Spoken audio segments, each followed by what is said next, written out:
Mission possible aujourd'hui avec une grande dame, Marie-Victoire. Grande par la taille. Oui, bien sûr. Qui es-tu? Et par l'esprit, espérons-le. Qui je suis voyageuse terrienne, enfin voyageuse pas au vrai sens du terme, mais de l'âme. Je suis un petit passager du territoire. Mhm. Voilà. Et Quelqu'un qui essaie de passer à une époque donnée, en, si possible, recevant le plus possible et donnant le plus possible. Mais enfin, c'est pas, voilà, c'est pas toujours non plus gagné. ok. Et on peut savoir ce que tu fais de tes petites mains ou pas? Ou de ton Euh, cerveau? oui, j'essaie de produire des mots. Voilà, modestement. Je suis un artisan des mots, je dirais. Hein. Donc j'essaie de produire des mots qui mettent des idées en place, mais très modestement, et je le fais malheureusement bien plus pour gagner ma vie que pour m'exprimer. Donc c'est mon objectif suivant, pouvoir écrire un peu pour moi plus que sur commande. Ou parfois je suis confrontée à écrire des choses qui ne m'intéressent pas franchement, Mhm. mais il faut quand même essayer de le faire bien. Mhm. Mais tu le fais bien. Tu le fais très bien. D'ailleurs, tu pourras nous... Non, non, non, Non? c'est gentil. Non? Tu pourras nous dire peut-être où on peut te lire. Enfin, je sais pas. Tu réfléchis à ça. Alors la question, Oui, la question, tu sais, c'est l'utopie. Parce que je pense voilà. on vit une époque Il faut... sans trop d'utopie, donc c'est important d'avoir des visions utopiques, utopistes, je sais pas comment on dit. Et la tienne Bah, déjà, m'intéresse. le mot utopie est un peu connoté, peut-être un peu galvaudé, parce que oui, voilà, il n'a pas forcément toujours une bonne connotation, puisque qui dit utopie dit projet voué à l'échec, quand même. Puisque force est de constater que dans l'histoire, les utopies. Alors après, moi, je préférerais employer le mot de rêve, qui est un mot effectivement complètement sorti de notre vocabulaire et que j'affectionne particulièrement. Mhm. Voilà, qui dit utopie dit, en fin de compte, la dernière utopie en date, très très curieusement, est morte en 1968, époque de libération totale. Donc c'est une utopie qui a existé quand même une centaine d'années. Il en existe tout au long de l'histoire des tas de communautés ont essayé de fonder un monde idéal, mais la vérité, force est de constater que ça n'a pas fonctionné. Mhm. Alors, comment effectivement, quels sont les ressorts d'une vie partagée où chacun aurait son mot à dire, le pendant de ce qu'on appellerait aujourd'hui une démocratie participative, comment ça peut s'organiser tout ça, oui, vaste sujet. Ouais, c'est sûr que l'utopie aujourd'hui est forcément liée, comme toujours d'ailleurs, hein, à la politique, en fait. Au fait de Oui, gérer. et puis c'est un mot qui n'a pas du tout sa place dans le monde qu'on vit, qui est dans un monde d'immédiateté, où tout doit être fait pour contenter un désir subi et surtout pas en pensant à la longueur. Mhm. La durée dans le temps, utopie, c'est un mot, voilà, on n'a pas envie d'entendre ça, tu vois. Les personnes, elles veulent du concret, elles veulent savoir comment elles vont manger demain, alors qu'on est de plus en plus nombreux et qu'on fait n'importe quoi avec la nature et que les relations sont au plus bas d'un humain à l'autre. Donc utopie, voilà, mais précisément là où je rejoins peut-être la question que j'emploierais pas ce mot, mais ce qui manque aux générations qui viennent et à tout ce qu'on vit, c'est du rêve, du Mhm. rêve. Je me souviens de quand je travaillais en librairie, quand j'étais plus jeune, qui sont probablement les années qui ont été les plus agréables, de cet écrivain argentin qui disait cette phrase sublime, je n'ai jamais craint l'impossible. Voilà, Mhm. je pense qu'il faut par contre garder un cœur toujours ouvert à toute chose. Mhm. Mais est-ce que tu penses pas que le rêve passe aussi par la culture Bah, bien sûr que si, plus il y qui, a de connaissances, plus il y a de voilà, possibilités. et qui est aujourd'hui quand même assez formatée, malmenée. Mais non, mais le problème, c'est que là où nous, quand nous avions 16 ans, 17 ans, la classe, c'était d'être différent. Pense à des personnalités comme Grace Jones, à des personnes, enfin, tu vois, où la classe, c'était d'être différent. On était prêt à se foutre des plumes dans le cul pour ça, quoi. Et Ouais. aujourd'hui, il faut que tu regardes, tu vas à la gare de La Rochelle, toutes les gamines, elles te ressemblent, quoi. Mhm. Elles ont toutes le même petit short, avec les mêmes collants, la même chaussure compensée. Bon. Aujourd'hui, il faut être populaire. C'est ce que disent tous ces jeunes. Je ne comprends pas ce mot, populaire. Mhm. Ouais. Donc, bon, voilà, aujourd'hui, il y a un refus de la différence qui est perçu comme quelque chose de dangereux. Et en effet, c'est très grave parce que ça a trait au manque de culture ambiante. Mm. Ça a trait aux écrans, ça a trait à la culture de masse, ça a trait, et plus on est nombreux, et plus forcément on nivelle par le bas. C'est mathématique, hein. Mm. D'où l'importance Donc de... il faut interdire les écrans, il faut interdire tout ça, c'est compliqué, mais il faut le faire. Ouais, il faut donner des règles, c'est sûr. C'est sûr. Bah, il faut se mettre en marge Mm. de ce monde où la performance est supposée être la règle, où toute différence te cale sur un espèce de couloir plus compliqué. Voilà, il faut oser créer d'autres choses, il faut se cultiver. Ça ne dépend plus que de nous maintenant, c'est ça le problème, quoi. C'est qu'on peut plus se poser sur une entité. Non, c'est que à chacun de. C'est ce que disait Malraux, hein. Lui, il parlait du XXe siècle, sera spirituel ou pas, mais ça va bien se vivre maintenant, quoi. Mais justement, est-ce que l'utopie d'aujourd'hui, c'est pas justement vivre cette réalité en se décrochant du système un petit peu et tu vois, en étant soi-même, en étant l'exemple de Ah mé- bah évidemment, il n'y a que ça qui compte dans tu la vois? vie, hein. On peut bien blablater tant qu'on veut, ce qui compte c'est de donner l'exemple. Mm, Donc non, non, c'est évident. Il nous faut être très lucide, très renseigné, mm, mm. oser prendre des partis pris, donner une colonne vertébrale à nos enfants, leur rappeler que en marge de cette grosse foule qui nous écrabouille, il existe des alternatives intéressantes. Il existe les arts, il existe la musique, il existe la peinture, il existe les livres, il existe voilà tout un tas de choses qui peuvent permettre d'envisager les choses autrement. Mais ce qui est sûr, c'est que tu sais, c'est Ravage de Barjavel.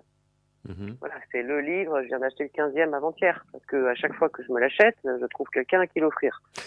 Donc ou on me le demande ou quoi. C'est le livre fondateur. Ça a été écrit en 1946. Mais enfin bon, c'est un bouquin d'anticipation. C'est voilà, on va tous crever par l'électricité à un moment donné ou à un autre, quoi. Mhm. Les mails, les internet, les tout ça. Donc il y aura un nettoyage et puis il restera une poignée de personnes à qui il faudra réinventer le monde. Et qu'est-ce qu'on fait dans ces cas-là? On met quoi dans ce monde? On met de la science, on met de l'éthique, qu'est-ce qu'on met dans ce monde? On met de la politique, on la met comment? On met de l'utopie. Oui, ben c'est ça. C'est ça. Le principe de Baudin, les poils, donc le familistère, c'était sympa, ça a marché 100 ans tout de même, hein. Et donc le mec a permis de créer dans la société de grandes avancées. Les gens ne se lavaient pas à l'époque. Il a créé des termes, de quoi laver son linge, de quoi sécher. Tous ses employés avaient un petit lopin de terre pour le cultiver. Tous avaient un logement adapté. Mhm. Enfin, en tout cas, c'est lui qui pensait qu'il était adapté. Et après, il s'est révélé que la société qu'il avait fondée était un peu trop paternaliste. Mhm. Alors, il y a plein de choses qui étaient bien pensées, hein. Tout le monde vivait dans des bâtiments absolument magnifiques qui se visitent aujourd'hui, qui sont somptueux, quoi. Mais c'était Avec une Excuse-moi, Gaudin, le monsieur qui a fait les poils? Ouais, je dis Baudin, je me suis trompée, c'est Gaudin, tu as raison. Ok. Oui, oui, oui. Ah bah Oui, c'est ça. Gaudin, les poils Gaudin, tu Ah bah vois. ça alors. Ouais, tu m'apprends Et un en fait, truc. si tu veux, dans le Nord, son usine était dans le Nord, et il souhaitait que que ses employés travaillent bien, ils aient de bonnes conditions de vie. Donc il a inventé comme ça des bâtiments très très beaux, faits pour soit un couple, soit des personnes toutes seules ou des familles. Et tout était bien pensé. C'est-à-dire, si t'es une personne âgée, t'es au rez-de-chaussée. Les plus jeunes étaient logés plus en haut. La taille tout était bien pensé, et t'imagines bien chauffé, puisque c'était son métier à l'ingénieur. Donc, Ouais. et donc il avait monté comme ça, il avait même introduit une salle de théâtre, une salle de spectacle, chacun avait son lopin de terre pour pouvoir manger ses légumes, une salle de théâtre et pour se cultiver, où il a fait venir quand même des Sarah Bernard, enfin bon, le type était intéressant. Mhm. Et notamment l'hygiène, il a apporté beaucoup de choses du point de vue de l'hygiène, parce que donc 1968, oui voilà, ça a commencé en 1868. C'était pas une époque, au contraire de ce qu'on croit, où on se lavait beaucoup. Donc je te dis, il y avait des blanchisseries, il y avait tout un tas de trucs communs, bon, un petit peu comme le Corbusier à Marseille, quoi. Ça a duré 100 ans, Mhm. mais bon, au bout d'un moment, c'était un peu trop paternaliste, quoi. Mhm. Paternaliste. Bah, c'est-à-dire que c'était le grand-papa d'une immense famille où il expliquait tellement à tout le monde comment on devait vivre que, bon, il y en a qui ont dû vouloir sortir des rangs. Mm. Parce que l'utopie, est-ce que c'est pas d'être libre? Bah oui, C'est ça, la contradiction. bah oui. Il y avait un gars qui faisait ça dans mon village, Albert Glaise, qui aurait inspiré Picasso quand même. Et en fait, il y avait une potière, Anne Dangar, euh, qui vivait là, dans cette fabuleuse maison, la plus belle maison du village, au bord du Rhône. Et les artistes faisaient ça le matin, ils s'occupaient de leurs légumes, tu vois, Mhm. ils travaillaient pour le Oui, bien, ça existe aussi beaucoup, voilà, pour le bien commun, et en les fait, résidences d'artistes et qui l'après-midi, ils partagent bossaient, comme ça. et ça se Mm. passait super bien. Mais La question, en fin de compte, je me demande si c'est pas la question de la liberté qui se cache derrière l'utopie. Donc, qu'est-ce que la liberté?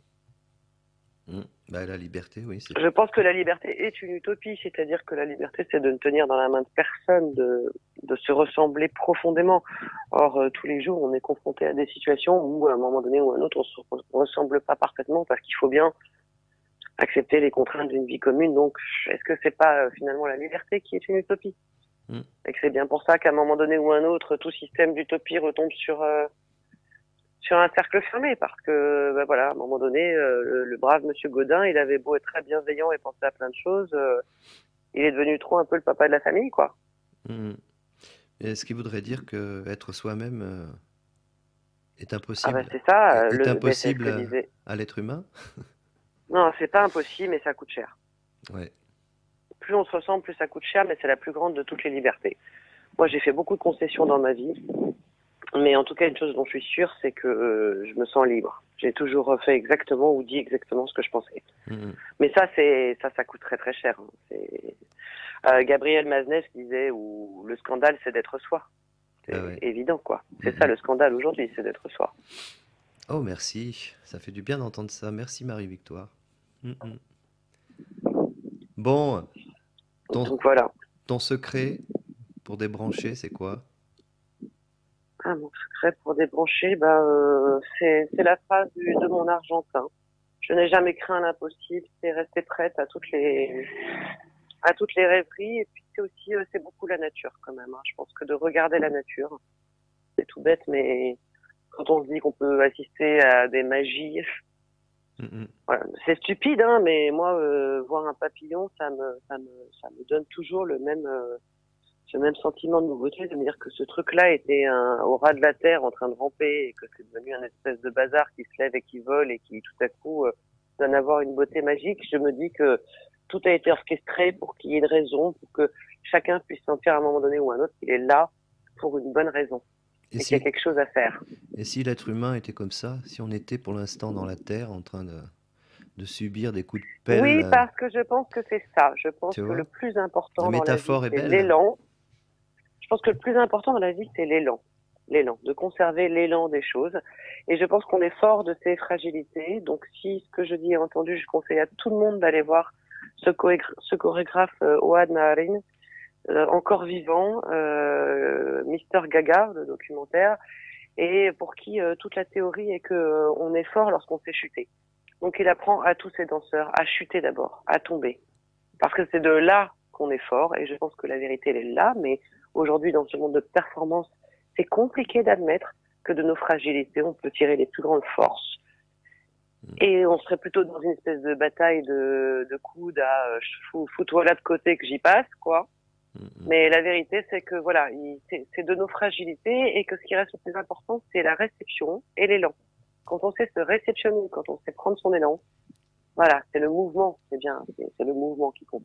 Ouais, puis il y a aussi un truc naturel, quand on voit quelque chose de fragile, on a envie d'être bienveillant, de le protéger. Tu vois, donc ça, si on ose tous être fragile, tel qu'on est, fort aussi, mais fragile, peut-être qu'on va engendrer de la bienveillance chez l'autre.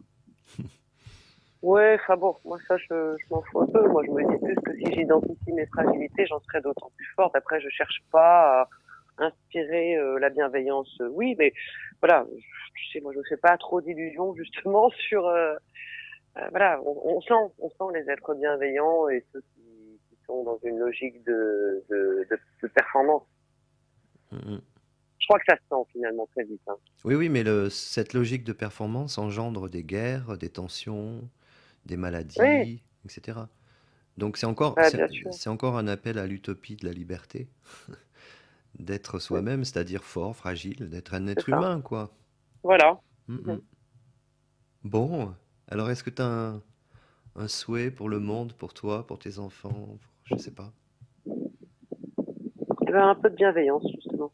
Un peu de bonne volonté. C'est le pape François qui proposait de la, de la bonne volonté. Je suis assez d'accord avec lui. Mhm.